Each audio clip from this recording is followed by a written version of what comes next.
I'm Christina Arnold. I am on faculty at Western Kentucky University. My name is Ron Lambert. I guess as far as my background, right now I'm teaching at Watkins College of Art and Design in Nashville.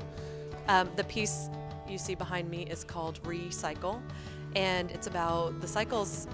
It's about sustainability at its core. It's about the cycles in our lives.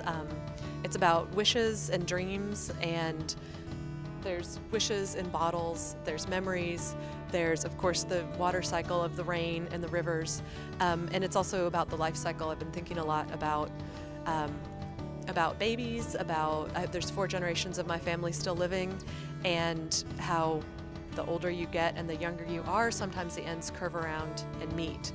And I've been thinking about sustainability of our environment and sustainability of our bodies. As we seem to modify both of them, I wonder what happens when things are over-modified.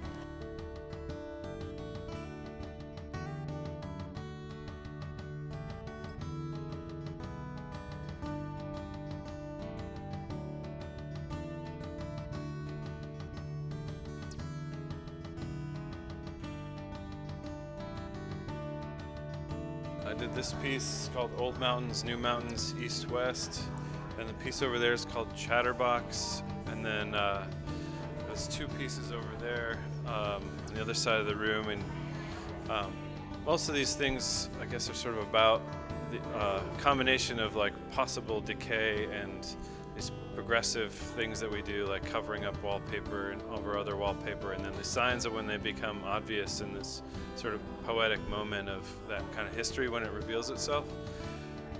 So I think about these pieces sort of as this idea of possibility, but also the possibility of them coming apart as well.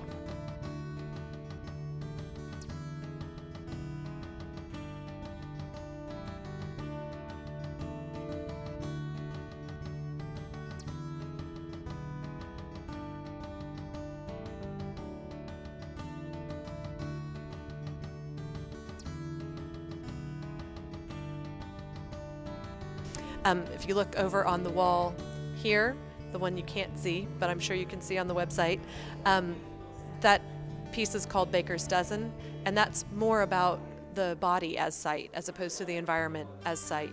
Partly about self-modification, about body modification, about not only things like plastic surgery or pharmaceuticals, but also about the things that we eat and modified grains or food or hormones in meat, and the way that our food is modified, how that might affect our bodies and make our lives less sustainable than former generations might have been.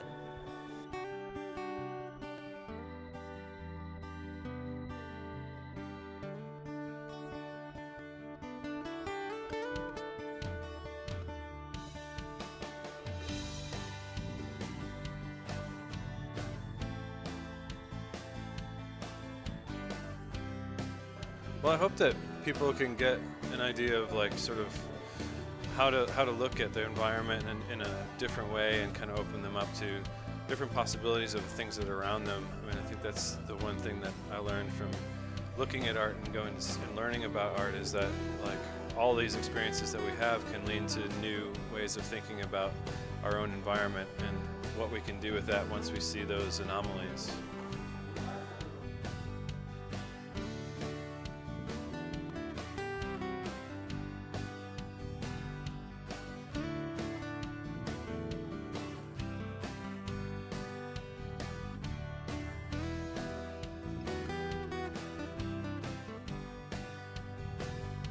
Even though both of these pieces have kind of deeper underlying meanings, the main thing I like looking at is something that's interesting and something that's beautiful.